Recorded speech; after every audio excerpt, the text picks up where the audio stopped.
We don't know how to count them. We lied. He hit the button. He hit the button. Look, we press it. So they said when the president presses the red button at the White House, Chuck Norris's phone rings. Oh boy. And Adam's like, and I'm gone. Yeah, and I'm out. Nice seeing you, Adam. Take care. You were supposed to control him, Adam. That's why he brought you in. He can't help himself. He can't. Yeah, I can't even do that. Anyways. All right, so we are live on Quake Radio's Facebook, live on Quake Radio's YouTube, and live on Cooners Outdoors Ministries. Absolutely. We are here. What was the title of the show? We're live a little early, so Let's see. What's today's topic? I should know this. My brain hurts. You Why ready? do some people? People getting blessed and people not getting blessed. That was it. There it is. You just said it 3 minutes ago. My brain already. It's like, is God? Yes, he is. That's the show. Good night. he had a brain fart. He is gone. That's what we got. So, is why people get blessed. I'm going to give my 2 cents real quick, and we'll kind of go from there. But welcome to the show, The Three Wise Men, episode 15, even though it says 14 up there currently. A lot of it has to do with, in my view, is our personal choices, our free will. You know what I mean? If he can give you A or B, you take A. Well, you might not get blessed if you dealt on that path. I think C. And he takes C, high C, orange, light C. So that's part of it. It's our choices. He wants to bless us, but we do have choices there. We might get blessed later. And one of the things the Bible particularly emphasizes is obedience. God doesn't just do things out of the blue. He can, and the Bible shows he does. But more often than not, there's first obedience, then the blessing. Is typically how he does it. There's a particular reason he tells you to go do something which seems odd, and you might not understand why you're doing it until you get there, and then the blessing.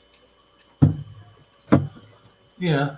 I mean, and it all depends what you consider a blessing as well. Sometimes, Because we were talking about this today. When you moved here, you now have your wife now has all these accesses to like sidewalks because they have a ramp and everything. It's almost like God was writing it for his wife, which of course there's more than that, but particularly that's how he can see it, and that's what God intended. That's why he's like, why you're here. And it's things like that you begin to see when you actually obey what God tells you to do, or hints at you doing. Because I've never heard God's voice. I always describe it as more like a fish hook in my heart, tugging me to go a certain way or something like that. So. Yeah, well, what he was referring to is, in case you guys might not know, wife used the power chair. And the town we were in before here for the last 10 years, they didn't have. She made it seem, I'm not moving here, staying here because there's no curb cuts, and not accessible, all that kind of stuff. And they come here, Burlington, Iowa, and they redid the entire downtown in the last 2 years. Yeah. I mean, there's curb cuts everywhere for the apartment we stay at. Everything's accessible, all that stuff. So I was like, well, if this is what you need, there's a blessing we got that available to us in that aspect. So it's a blessing. It doesn't just help us, but it helps others as well. So and obedience has other things as well to it, which we can make an entire topic on obedience eventually. But obedience produces the fruit of the Spirit. And what I mean by that is that the fruit that I talk about are things hoped for, things that we may ask for, or God intends for us to have, or maybe open a door for us where he wants to put us. It achieves something greater than just moving yourself to a better house, or getting a better job, or making more money. Like as I've said before, we're not blessed to be a blessing to ourselves. We're blessed for a bigger purpose than just ourselves. What are your guys' thoughts on that, Adam, John? Jared's on mute. Yeah, I like when Jared mutes. It's a blessing for some, right? Don't make me come find you. Yeah. John, you can go if you want. I'm kind of lost for words there, to be honest with you. I'm Need trying more sit here time to and think on about, Yeah, I'm thinking about it here. I got this little thing here to read off. I got it on ChristianToday.com, and it says, God doesn't bless everyone alike. Some of us work longer, but we don't necessarily get more out of it. And then there are those that put out lesser effort, but still receive the same amount, or sometimes even more. That's the reality of life, that we don't always get an equivalent amount of blessing from God. While we were all like those idle people who were doomed to go a day without anything, in the same way that we deserve nothing but death because of our sin, God, in His infinite grace, still gave us the opportunity to. This was a type of currency. I don't know how to say the word. Which by the way, is not that even that bad if you worked a full day. The whole narrative points really to the answer of common question that people hold today: why do some people get blessed more than others, and more opportunity? And more importantly, does that make God unfair? Well, the truth is that some people do get more blessings than others. It's not always based on their works, their job, or righteousness, man, but bombarded with trials. The rich young ruler was greedy, but still rich. Isaac received the promise of God through the covenant made with Abraham while Ishmael was abandoned. The reality is that God blesses in different capacities, sometimes based on the merit and sometimes not. It all really just reminds us all that He is God who has a big plan. Who has a big plan. My thing just refreshed. That's awesome. Why did it just do that? God who has a big plan that we don't always understand, but always know to be good, pleasing, and perfect, even if we don't all get equal size of the pie. But it doesn't mean that since God's blessing is not proportionate, He is unfair. Why? Because the reality is that we don't deserve any of His blessings at all, and yet He gave us all life, provisions, and even His own Son, Jesus Christ, in the same way the idle people did not necessarily deserve jobs. But in God's lavish goodness, He still gives us His blessings. Others might receive more, while some others receive less. But that's not the point. A true heart aligned with God's will seek His kingdom, not the things added unto us. The point is that we were once empty-handed, but we have now all received more than we really deserve. It's that. If that's not grace, then I don't know what is. So Good. so basically what I gather from the whole concept of like why do some get blessed and some don't, or why does this one get blessed, I think it all has to do with your alignment with Him. Like how close are you to Him? And I feel that people probably do get blessed more or whatever, or at times if they're super aligned. And even if you are super aligned and you don't get that one blessing that you asked for, because you might think it's a blessing, but He doesn't see it as a blessing, so you're not going to get it. That's just kind of how I feel about it. There are 2 points, if I can make it. One, when we talk about God being fair, we have to realize He sees the bigger picture, like you said, Adam. Maybe if He blesses you with that, it could be a curse, not a blessing. Maybe it's too soon. Again, you said, Adam, like a line. I think we have to look at what we're asking for. What place does that come from? Like if I ask for a spouse, am I asking it because I think having a spouse will instantly make my whole life better and everything will be perfect after that? Does that sound realistic? No, that's not how that works. But God does promise spouses for people, but if you're basing your need to be happy off of having somebody, then you've got the wrong. You're not aligned with God's will. You're blessed with a spouse to bless one another, not just so you can receive something. To sharpen one another, to better one another. And so, and to say that God's not, to say that, and then go into the second one, to say God's not fair is to kind of judge God. It's like in the book of Job, it tells us that, are you able to judge good from evil? Do you really know those things as well as you think you do? And you call a thunderstorm, you call a tornado that goes through a town that destroys towns and takes lives evil, but it's just a tornado that serves a purpose. It's neither. It's not good. It's not bad. It just is. And so to say, hey, this isn't fair to God, who sees everything from an advantage point that we don't see, it's kind of silly. But I understand where that comes from because I've been there. When unfair things happen, or you think they're unfair, you get in that more selfish attitude of kind of like a child throwing a tantrum. But I think at the end of the day, it doesn't come down to, is God fair or is he unfair? It just comes down to, is God good? And the answer is, yeah, God is good. And we have to remind ourselves of that. And not everything that happens in this world is because of God. He allows it, or he lets it happen, but it's not always because of God. Yeah.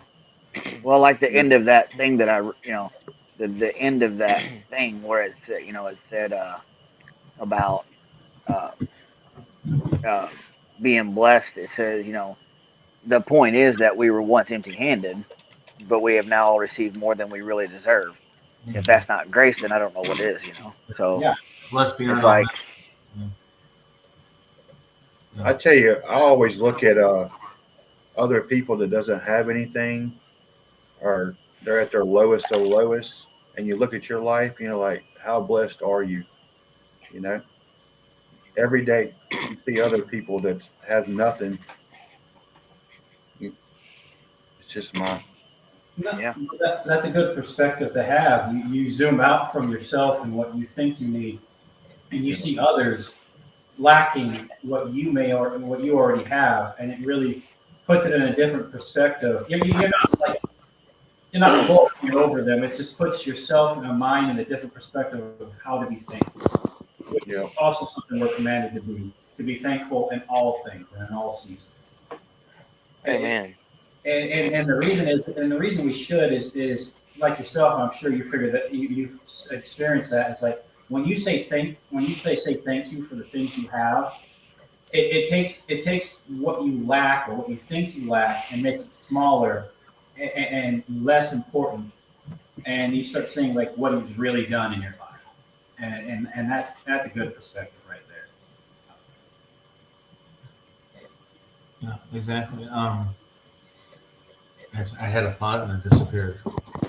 So Yeah, the train just went by. I heard it roll through. It noise. so It's like been a crazy couple of days for us. So. it's always good to be thankful for what you have, because like there's so many people that always have it worse, and some people complain, well I ain't got this, I ain't got that, and why didn't God answer my prayers on this and that? I'm like, well, maybe it's not your time. Maybe it's not your time. Just be thankful for what you do have until you get to that position or spot where you want to go. You have to ask God and say, hey, prepare me to go to that next step. You just have to say, hey, keep praying. Say, hey, what do you have next? Prepare me, and He'll give you the tools, but you got to be paying attention to use them. Yeah, so being thankful for what you have, just the simple things, even I've said this several times on different shows and stuff. 10 years ago, coming up in March, it'll be a 10-year anniversary of when we lost everything. Bottom fell out, homeless, had couch surfing, And just 2 weeks ago, we put our house up for sale. That was a blessing to us to be able to purchase a home after foreclosing on the last one. Sold within a week. We closed this Friday in 2 days. But the people that we're selling the house to, they have to be out of their house or apartment by the 1st. So we're able to bless them. People are like, well, our house isn't the prettiest. It needs a lot of work. 140-year-old house with a lot of work needed. But to them, it's a blessing. People are like, oh, that thing, it's nice. I mean, it looks nice on the outside, rough on the inside. People are like, it's too much work. And they see it as a blessing because, like, we have a place to go. They have a roof over their head for themselves and their 4 dogs and all that kind of stuff. And they're like, this is great. So to them, it's a blessing. Others are like, I'm not moving in there. But for us, it was a blessing because we were in a bad spot we needed to get to. And now we're able to pass that blessing on to somebody else. We took the house out of the devil's hands because it was a drug house. Essentially cleaned it up, and now we pass it on to somebody else to be a blessing to them. So it all depends on your perspective of what you think is a blessing. Because it's people are like, the house is not something I would want to live in. Well, that's good. That's better than the street, And when you've been in the street, you understand the concept. So it's all perspective of what you consider a blessing. It's always a big. And here's a warning for anyone who has this like constant complaining spirit, like myself. You talk about me again? No, but myself in particular, I battle with this. God will take away things He's blessed you with too, to remind you to be thankful. I had a grandma who once prayed for me, and I could tell things to her, and she's super wise. I mean, she was well within the spirit, and she'd usually be right, and if she wasn't, she was close. And then she wasn't there one morning, and I took that for I wasn't as thankful as I should be for that. I took that for granted. And I'm not saying God's going to kill people. He doesn't. But, but sometimes things are set up in such a way to remind us to be thankful for what we have while we have it. Mm-hmm. Right. Yeah. And the reason I give that warning is because I don't want people to have to lose things that they didn't have to lose. I want people to be thankful as much as they can. And that's not to scare you into giving things. It's just to remind you that if you have that complaining spirit and you'll recognize if you do, that you should maybe try giving more thanks. Because we all get in those spots that are harsh and hard and where we just complain nonstop. We all get in those spots. And God's not a child. He knows that. He can handle it. It's just that when we get stuck in those spots and we just dwell in there, he doesn't want to leave us there. So sometimes he wants to get our minds off our problems by reminding us just to be thankful. And it seems weird and counterproductive, but that's how he gets us back on track.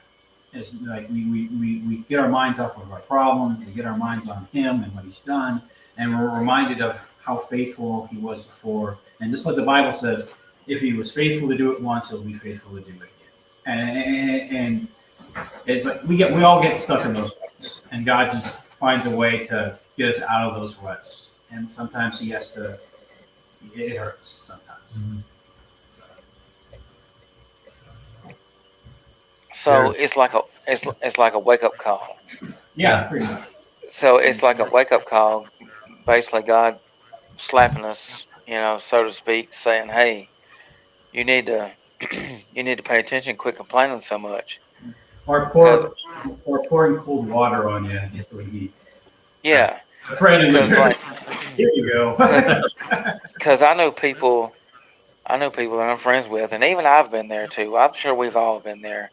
But I know some people that just do it all the time. Well, I ain't got this or I ain't got that. Why ain't God bless me with this? Why ain't God bless me with that? I've been praying, and I just don't think God's there. And they just, well, maybe you ain't listening. Maybe you too busy worried about what you want instead of what he wants. Maybe you need to shut up, quit crying, and I don't know. I mean, I get, yeah, I ain't gonna lie, I get tired of hearing that, but it's the reality is we need to get back to God and let Him lead us the way because He knows the way. We don't. I don't know why we as humans, like a lot of us are just dumb and we try to fix everything ourselves and we can't do it. We need to rely on Him, and He tries to show us that, hey, you need to get back in line because I'm showing you what you need to do, where you need to go, but you need to listen. But we as people, we're stubborn. We don't listen. So, Well, it's the trial, it's the trials and tribulations that we all go through and stuff. And just to coattail right off what you guys are all saying, with the, I think a lot of times, like Jared, like when you say people are like, man, I've been this and I've been praying for this and I wanted this. I think a lot of times it's because people are praying for like unreal stuff or materialistic things or you know man, I wish I could win the lottery. And that, man, I've been praying I win the lottery. I've been praying, man, I've been praying for 40 years and I ain't won the lottery. It's like, come on, man.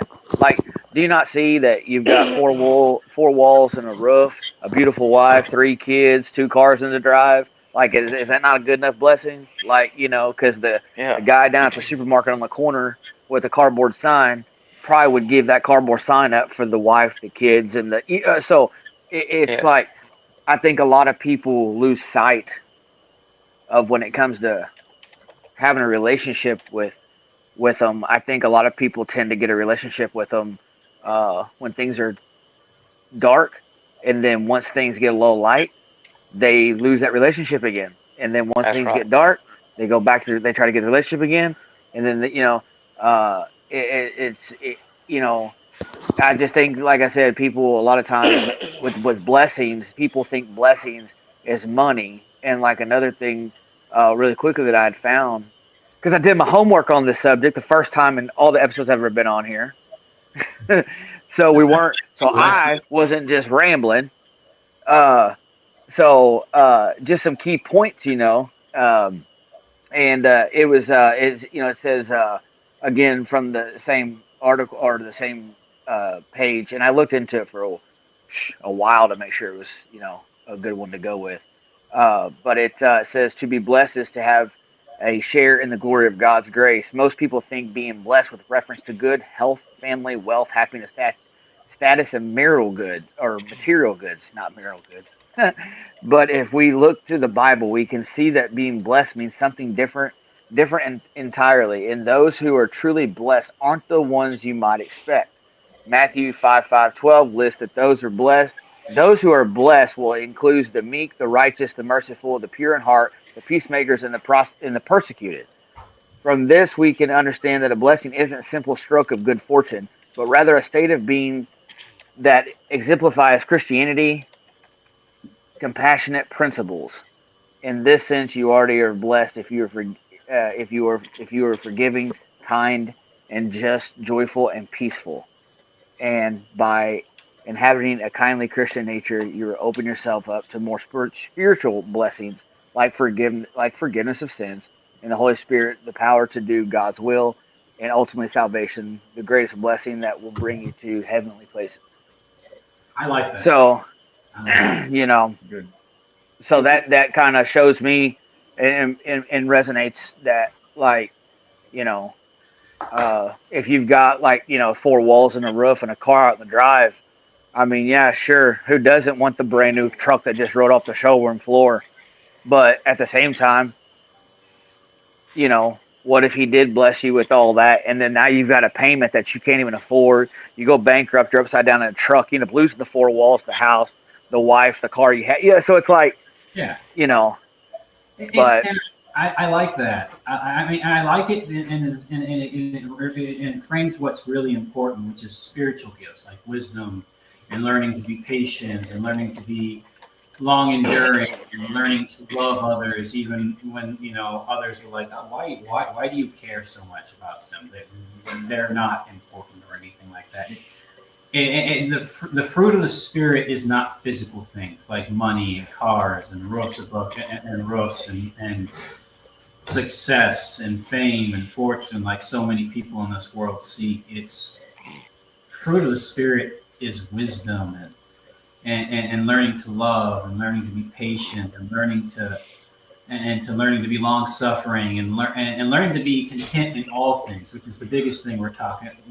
I notice here in our conversation is Paul wrote that he could be content in any situation, whether he had or he had not, and that's a place, and that's again a gift of the Spirit, and that's some place I think we all should hope and pray to get to, and eventually in our lives, so that even if we don't get to that place we want to, we can still give thanks to God. And even if we don't get that thing we think we have to have, we can still be content where we are. And even when things seem unfair or unjust, we can still be content. I mean, that really, the real thing that matters is not outward things, but inward things that we gain from this journey and walk with God.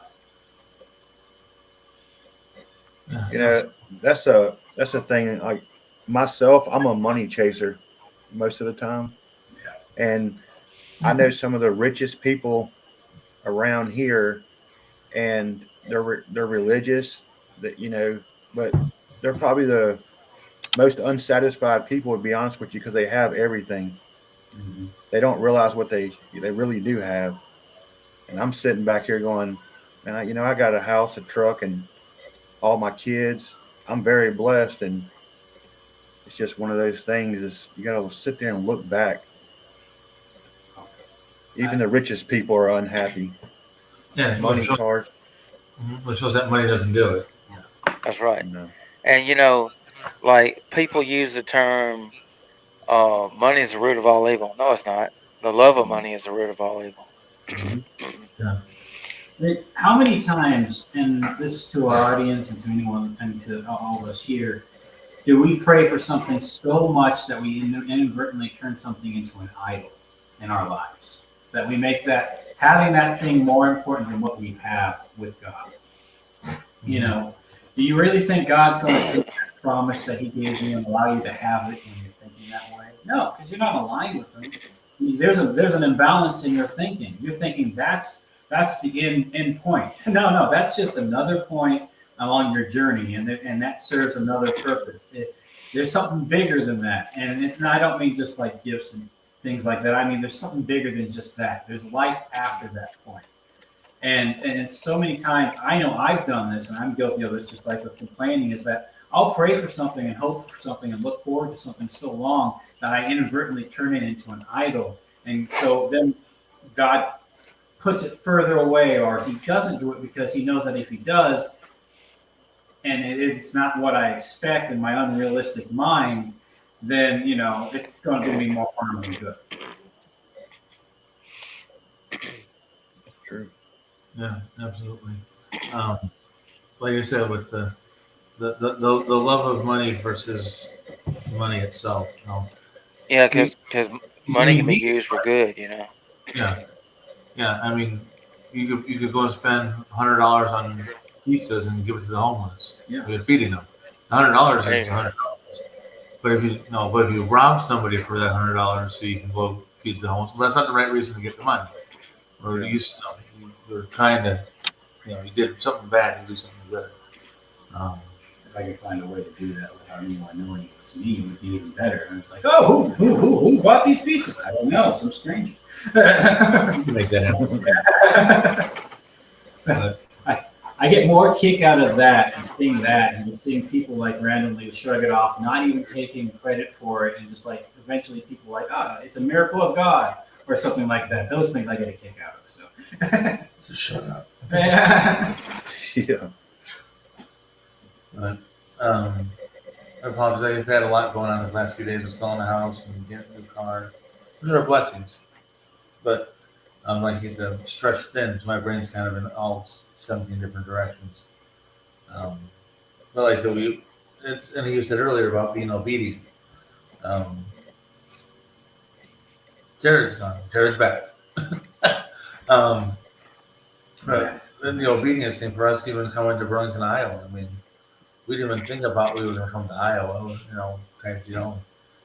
He sent us here.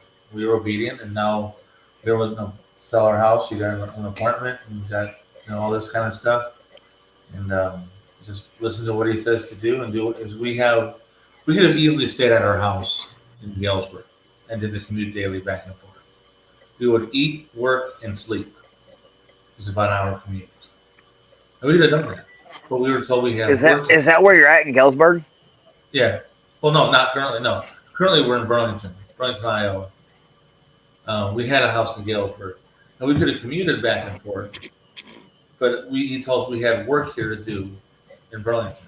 It would have saved us some money, quite a bit of money, because we wouldn't have to pay rent and all that kind of stuff. But the mortgage was significantly cheaper. But he's like, you have ministry work to do where you're at, where I put you. I planted you in Burlington. You do work while you're there. And he's been opening doors for us here. So we sold a house. He said, sold a house. I'm like, well, we're like, but it was a blessing to us. We shouldn't have this house, and you gave it to us. And 4 years later, here it is, up for sale. He's like, he said do, so we did. Look what you got. Yeah. Yeah. And I mean, I'm not going to plug the location or anything yet. New York. It's in New York. No. But there's a guy I know that God put in my path where we work at. And it's not a church plant, but it's a fellowship type thing he's doing on Sunday afternoons. And we came across each other, and he does, and we talked. He's a man of faith. He's like, now I see why God connected us, because we're opening doors for him, and so he's opening doors for us, and now we can do big things together. So there's a purpose for why we're here. But we have to be obedient first to get here. And then once you're there, then the blessings will as long as you listen. And it might not be stuff you want to do. So we were just like, just stay in Galesburg, drive back and forth. It's the easier, cheaper route. But then we wouldn't be able to do any ministry work. None of this would happen. We won't be able to do anything. It's just you'd have an 8 to 10 hour day of work plus an hour, 2 hours of travel. Well, there's your day. There's 12, 13 hours right there. And then sleep and then eat and then you have to do it again. So we wouldn't. Right. Any of this stuff here. Someone like myself, I'd be stuck in bed all day. Let's be honest. That's what I would be. Yeah, and it's like sometimes, but when I get out and actually do what I want, I get energized, and I'm like, I'm thankful that I got to do this. I'm thankful I got to go out, like these podcasts. I mean, how often do I really get the day to prattle on about a subject that I actually like to talk about and learn about? It's not very often, Sometimes I have to learn about subjects and issues that I'm going to be honest, I don't really care about. And so it just goes in one ear and out the other. But when I do these podcasts and when I talk about the Bible or learning, it helps a lot in my life. And I'm glad I actually just left the bed of comfort that I like so much. And if I was an obedient, that wouldn't happen. I wouldn't have touched his life in that way, or your guys' life. So go ahead. I really enjoy doing these. Like, do more of them as far as I'm concerned. And like, I enjoy doing my live show, Shooting Straight.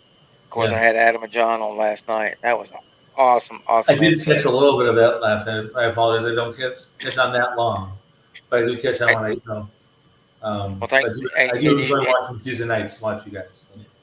Yes, and I'm glad you shared it too. Thank you. So it was great. Like, Adam had good questions, John had good questions, and then we tied the Bible into coon hunting, so it was pretty cool. like I enjoyed it. John 30, thou shalt shoot the coon. Oh, wow. Run, coon, run. Is it Jesus said, whack 'em and stack 'em?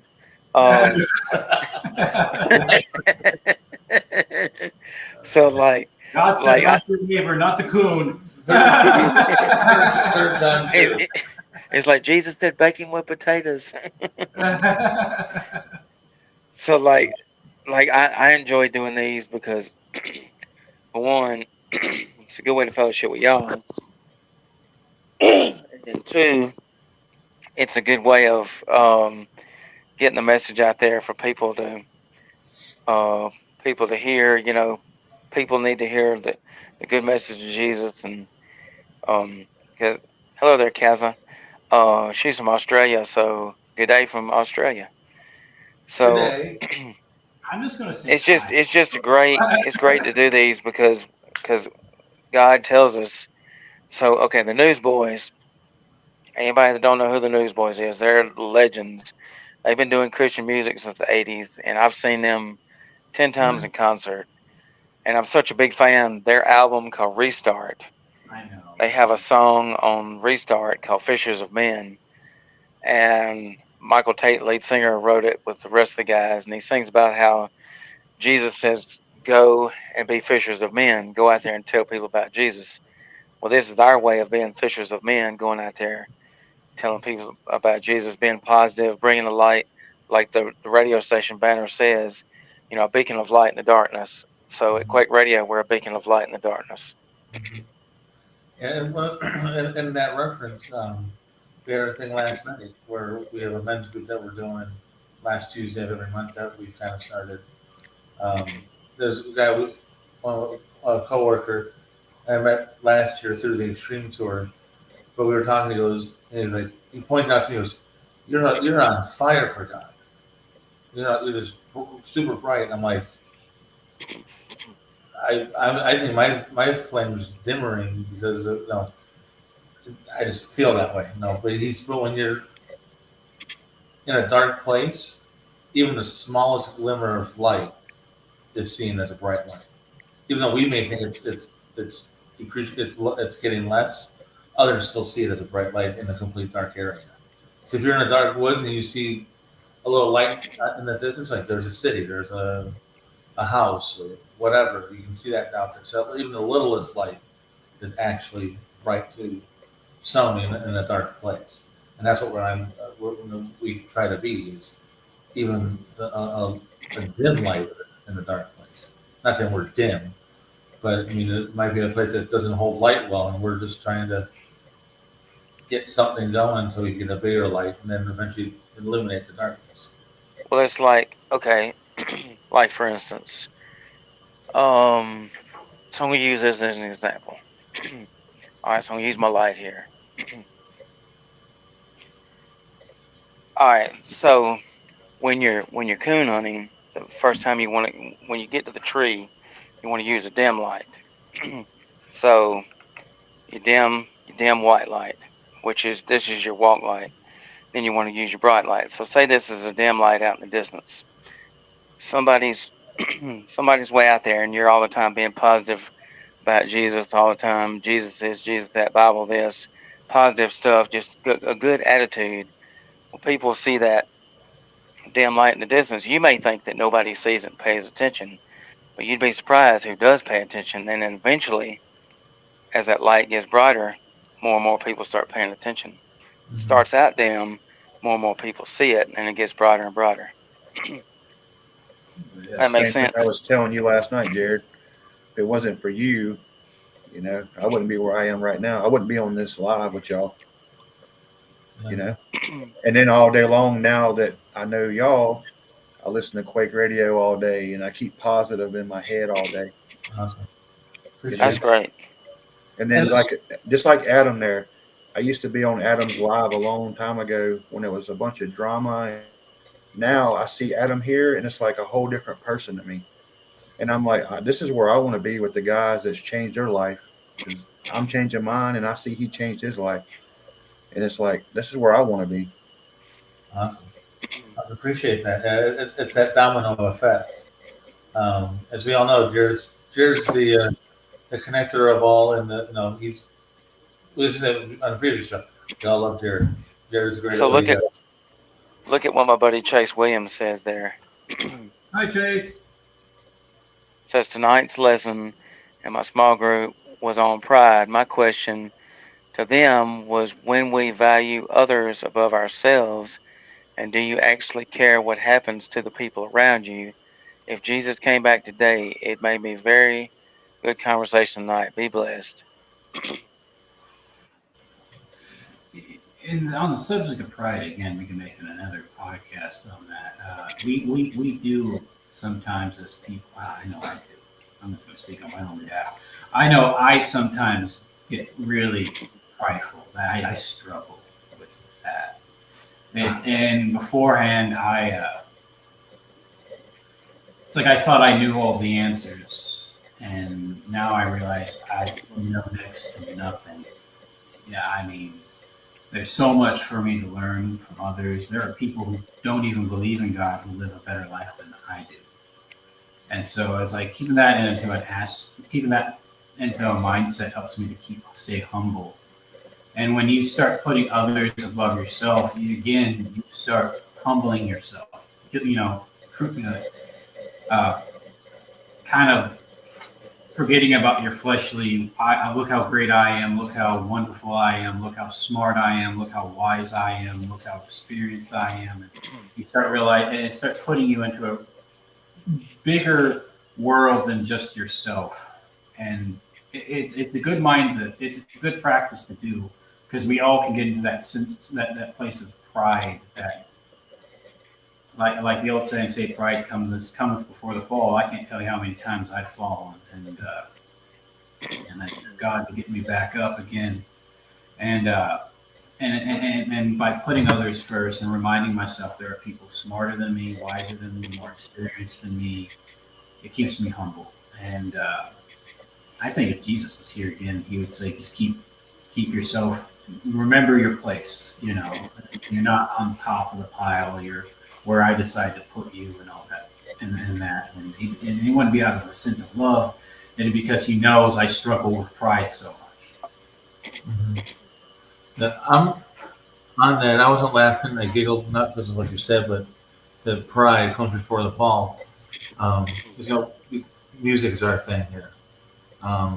Good buddy, brother of mine, brothers, I guess, David and Be Holy, or Ben.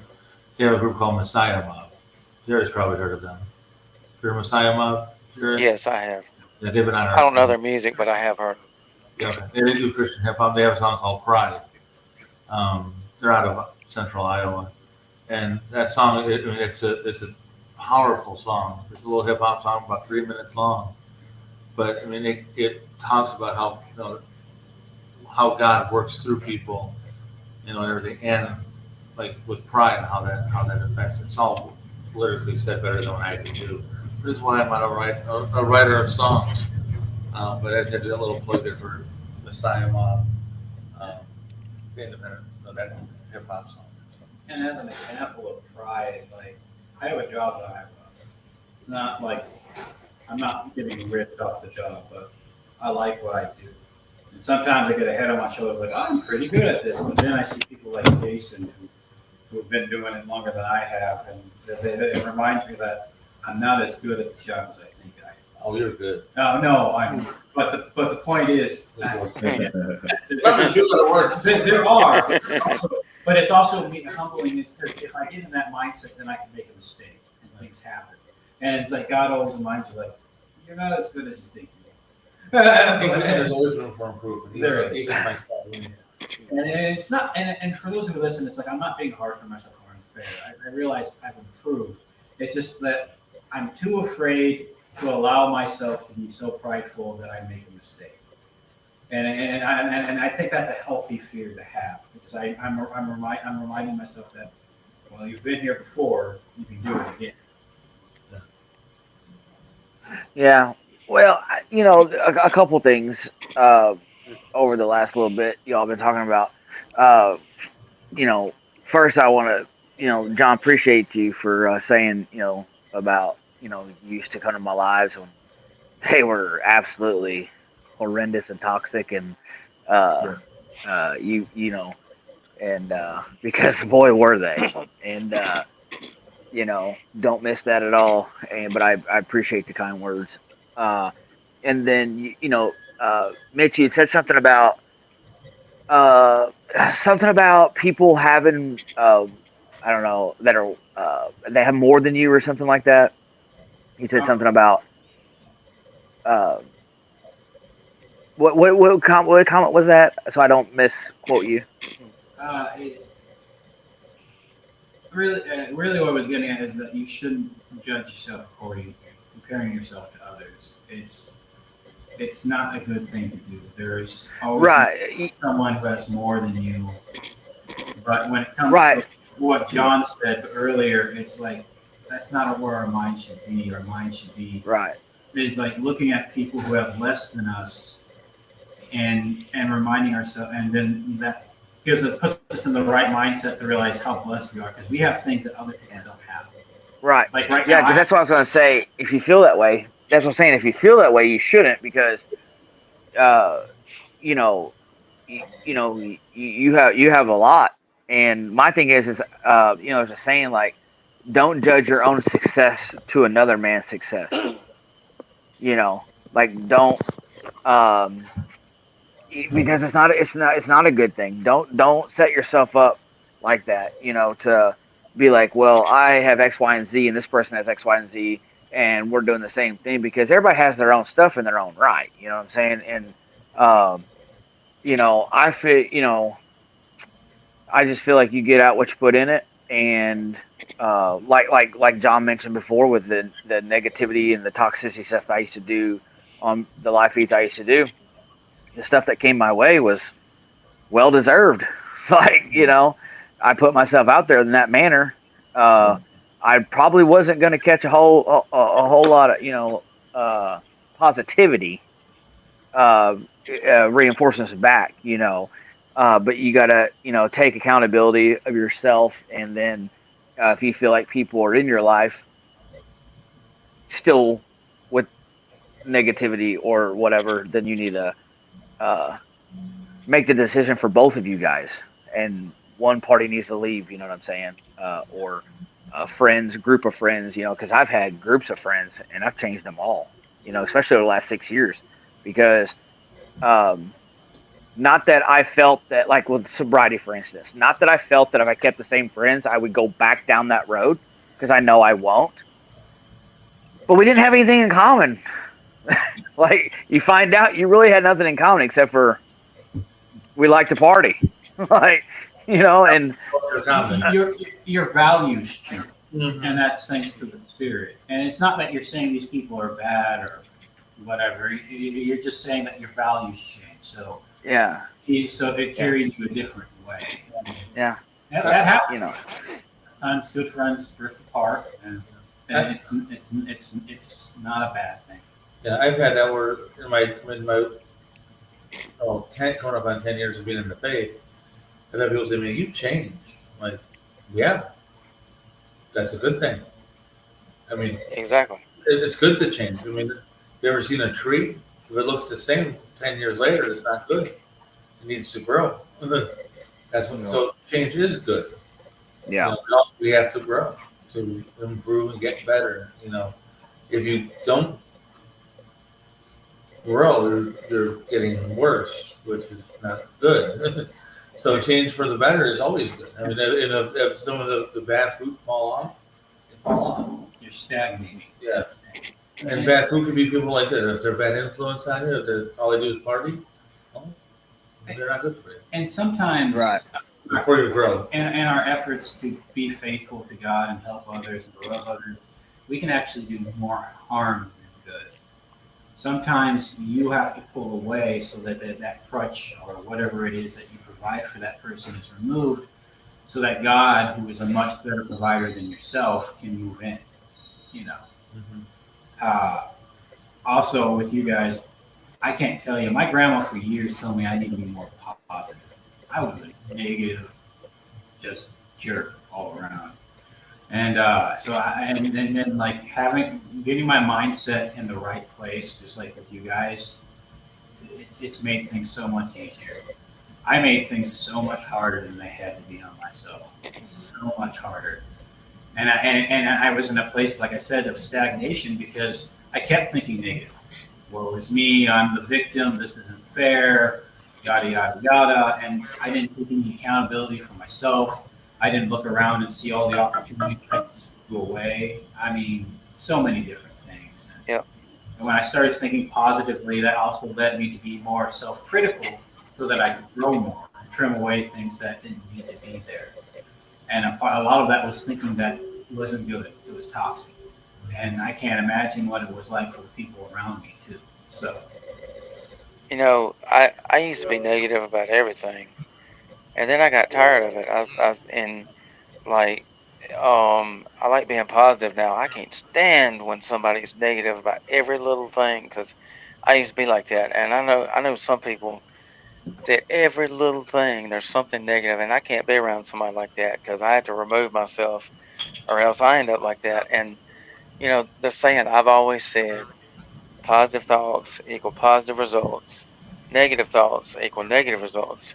You and be it's how I negative, it's what comes out. and it's how I feel about gossip too. It's the same way. That's usually gossip is always negative. I've never been in a gossip conversation that's ever positive.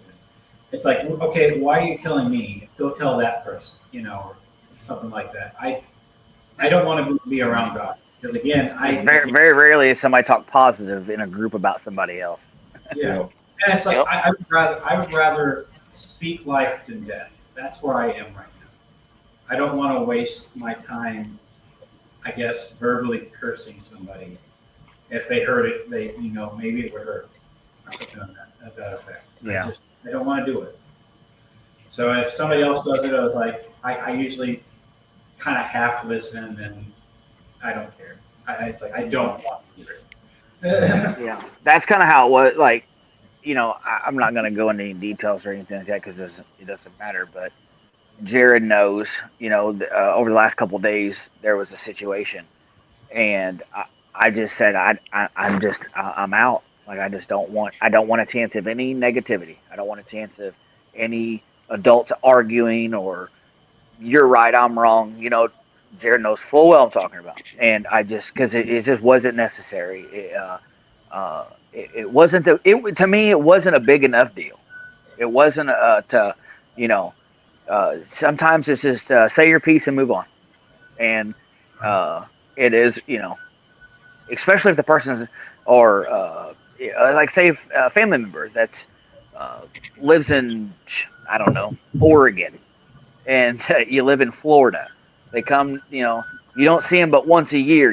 Well, say what you got to say. I mean, they're going to leave in 3 days, and let them go back to Oregon, and then see you next year.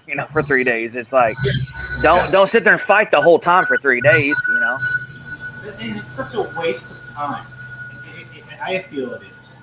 Now, I mean, there are certain things you have to talk about. I'm not saying to people listening that you have to be nicey all the time. Draw a line in the sand against things you don't like, by all means. But please, there are ways you can handle it without complaining behind somebody's back. Take it to them or something of that nature. Yeah, for sure. And that's what I've done. Yep. And it's in the same way with like holding grudges or wanting revenge. It's like you waste so much time. You don't get anything out of it. You don't. I would much rather leave it in God's hand or in a person who actually has the power to do it. Let go, start the healing, and just move on. That type of mindset is again where I was, and it was such a waste of time. And you don't get anything back. You don't. Yeah. Exactly. That's like when people do us wrong. People do us wrong, and we wanna hold on to something. Like I ain't gonna lie, I had a situation a few years ago where somebody who is not thought highly of by several people, but they had said something about me that was not true, and they're a owner of something of a business, and for a long time I kept thinking to myself, well, they said this, they said that, I'm not going back there ever again. And then finally over the weekend I was like, you know what, I'm gonna let that go. Because the Bible says forgiveness is key, and it says 7 times 77, which is a lot. That's how much you're supposed to forgive people. So I just kind of said, you know what, I'm gonna leave that in the past, start a new chapter on this. I'm not gonna let it bother me if I see them.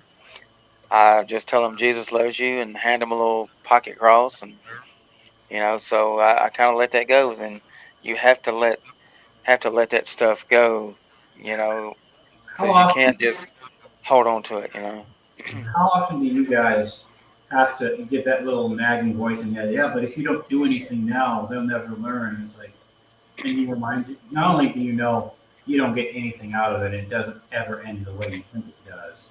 But two, it's like how many times have you guys actually have replies like, "I'm not God. I'm not their judge. I'll leave whatever they did or I think they did in God's hands." Mm. I'd rather heal and move on and continue to grow and learn and be a light to people. And maybe those people who did me wrong, I could be a light to too. I mean, one of King David's from the Bible's greatest gifts was to turn an enemy into an ally. Can you imagine doing that? Like turning someone who absolutely hated you into someone who absolutely adores you. I mean, wouldn't that be better than like seeing them in change and punish than anything else?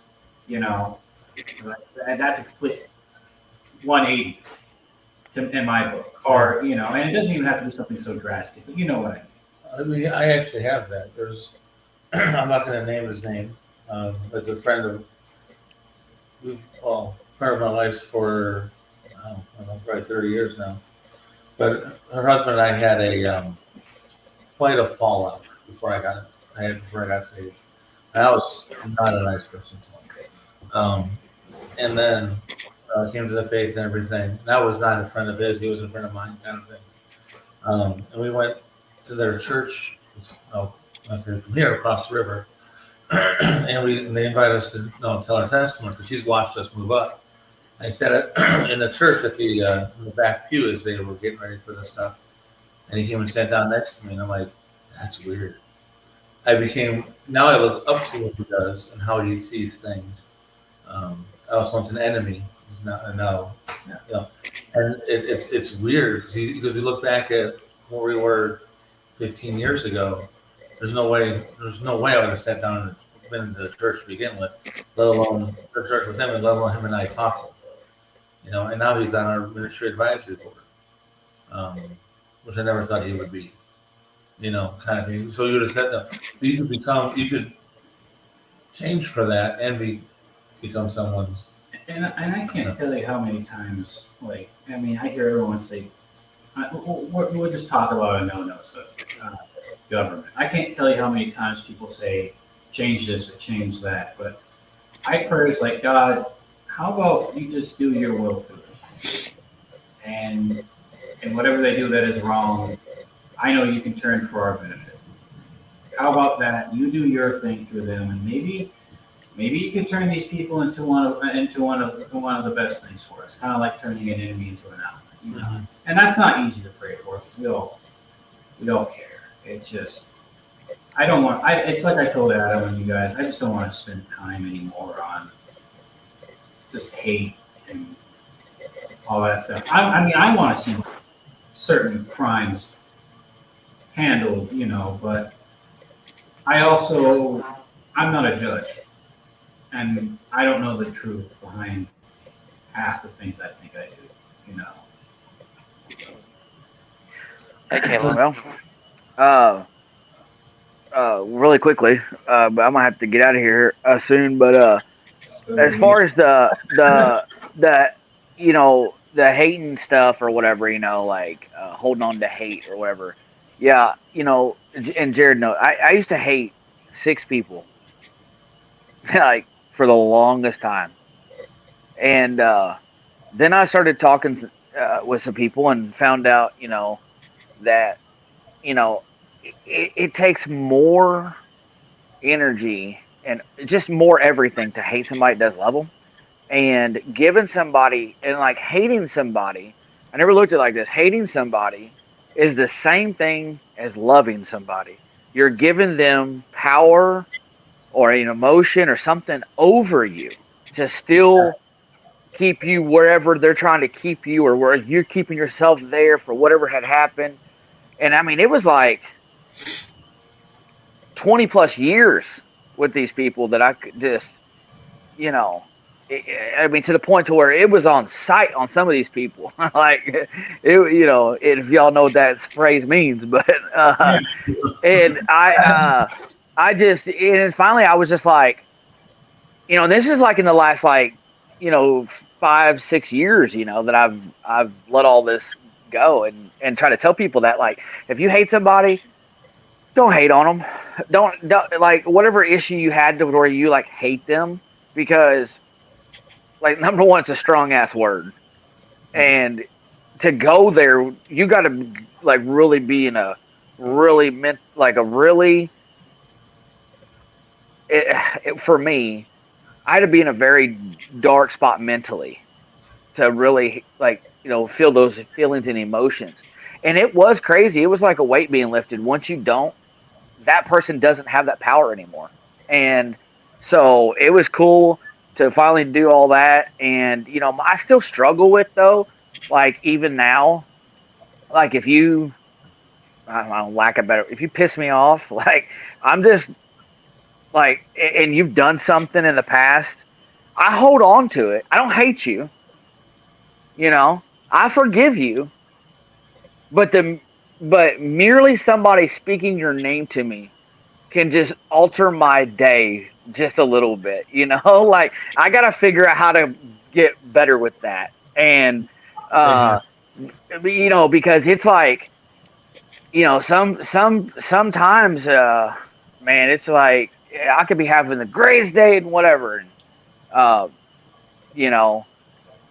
someone brings up something and, it could be from 15 years ago, I've got over it and forgave or whatever, but it's still kind of like, it's got a stronghold on you. And that's one of those things I pray to God about. Like, hey, God, help me find a way to take these strongholds down so it doesn't affect me at all. Yeah. And I work on it. Because I respond negatively to people like that, like, say I didn't like you, Mitch, or whatever, right? And because we're the ones talking. So say I didn't like you, and Jared's like, hey, yeah, man, me and Mitch were talking about dirt track racing this weekend. I would have to say, why are you telling me anything about Mitch? I don't care about Mitch. Mitch can blah blah blah. And then if Mitch reaches out to me every now and again, hey man, just I hope you forget, dude. No, just don't talk to me. Like, yes, we're good. I don't care. Go live your life. Like, I got to get way better with that. Like, I do too. And part of it, we can work on that. Part of it by, how you used to they used to like replace cuss words with like a certain different word that's similar. Oh, fudge. Yeah, fudge or something like that. You can do that same thing, like when you're on the verge of, like, whatever it is you do when you're angry with somebody. It's like you can just replace it with like, oh, bless him or bless them or anything. I mean, we don't want to, but I mean, it's a way to like kind of slowly break down those strongholds, Yeah. Yeah, and because when we start saying it, they say, oh, but it always relieves. It's like whenever I spewed that poison, it never relieved. It's made me angrier.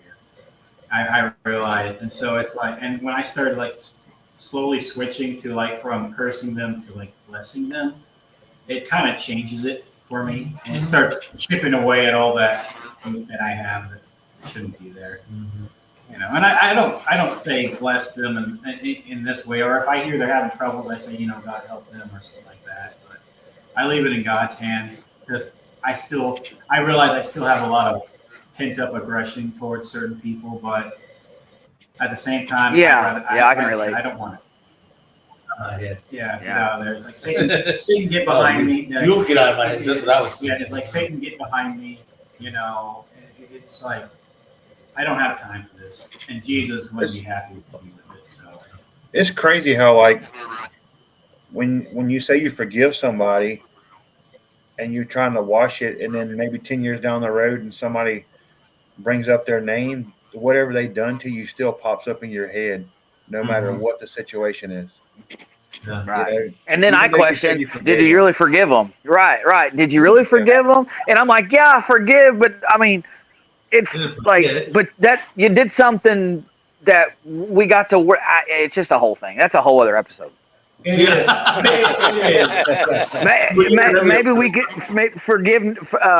forgiveness could be another episode name or something for There down it the is. road. So Adam's our topic getter. I like it. So, I like it. That's good. But talk. I'm gonna have to. We gotta head out soon too. So we're at that. But Adam doesn't like me. We have it on tape. That's on I'm camera. sad now. No, I wouldn't be on camera right now if I didn't. Jared knows. Jared, hey, I'm just that. I'm that real, like, and that raw with. If I don't mess with you, I don't mess with you. Like, I will not play fake. I will not hang. Yeah, I just I'll be walking at the door. light switch. You're in my life, and then you're out of my life. Like light switch. Like it's not a good trait at times to have. I don't think, but Clap on, clap off. I can walk away. You know. As he's trying to get off the live right now, you know. Yeah. Yeah, but I don't mind being here though. That's what I'm saying though. If I didn't like being here, shoot. Hold on one second. We remove you from it. I'm just kidding. Uh, He gone. He back. But hey, really quickly though, so Galesburg, right? You said so I lived in Alexis, Illinois. Yeah, I know what that is. It's north of. Yeah. Oh, it's on 70 off of 74. Yeah, it's a like population 500. Oh, Yeah. I don't know if there's 500, but yeah, I lived there. Shoot, I was a kid. Not sure how we landed up there. Not sure why we landed up there, but we weren't there that long. But I just remember that we had to go to Galesburg, or is it Mammoth? Monmouth. Okay, we had to go to one of the. We had to go to one of those two places to like get anything like that was important. You know what I'm saying? Because there was nothing in that little community or around it. So it was like a 30 to 45-minute drive either way. Mm-hmm. We weren't there, but a hot minute. So, but I always remember that name. Monmouth and Galesburg. So that's Yeah, because it's 6 hours from where I'm at. yeah. We'll get Adelaide and Les and Laura on here with you one day too, since you know them well. Oh yeah. Adam used to play ball with Les. We used to play ball with Les. The Yeah, softball. Les played with Mafia, a team called Mafia. It was Men of Faith in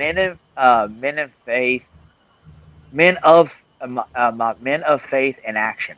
That's what the team was called. We have to call our group Men of Faith in Action. Yeah, it was another because they had a team. They had a team called Boss, and it stood for something, and then the Mafia stood for Men of Faith in Action. And so yeah, but they were always a great group because I was like Mafia. And I'm like, what is it? You know, and then kind of find out I'm like, oh, you guys are a church team? And they're like, yeah, it stands for da da da. And I'm like, oh, okay. Okay. That's cool. We are going to sign off. If you guys want to stay on, you guys can. Yeah. So look, okay, before you sign off, Signing out. all right. So I just posted the link to the people to donate. If somebody wants to donate to help the radio station out, we want to get to where we can go to FM. We want to grow the radio station, reach more places. If we get to FM, that'd be awesome. Somebody wants to donate, there's a link down there. Check us out online. And You don't want to go to digital? We already are digital. Yeah. That's not We're- too. We got you in two places. Yep. Live 365. Search Quake Radio. You can listen to us all day for free. There's a Live 365 app. You can just type Quake Radio on the app, and there you go. And QuakeRadio.com. Yeah, none of that sounded confusing at all. Just type in Quick Radio. You'll find us on Facebook, YouTube, and I guess technically TikTok and Instagram. Yeah, say it like Jason does. Just go to the Yeah. thing and click a button. QuakeRadio.com. You'll find us there. We plan to be there. In your sleep, in your nightmares, in your dreams. Well, All right. So any of y'all want to pray us out? I can do that for us. Father, we thank you for this time with each other. We thank you for our guest, John, and we just want to thank you for Adam's just contributing to this podcast. And we just thank you for the questions that he brings up, because otherwise we'd just be a bunch of lunatics on a podcast talking to each other nonstop. We want to thank you for everything you've given us, and we want to thank you for the wisdom you give us and the gifts of the Spirit. In Jesus' name, amen. See y'all later. God loves you. Jesus saves. Hey, my apologies. Amen. I missed the whole thing because I got another phone call.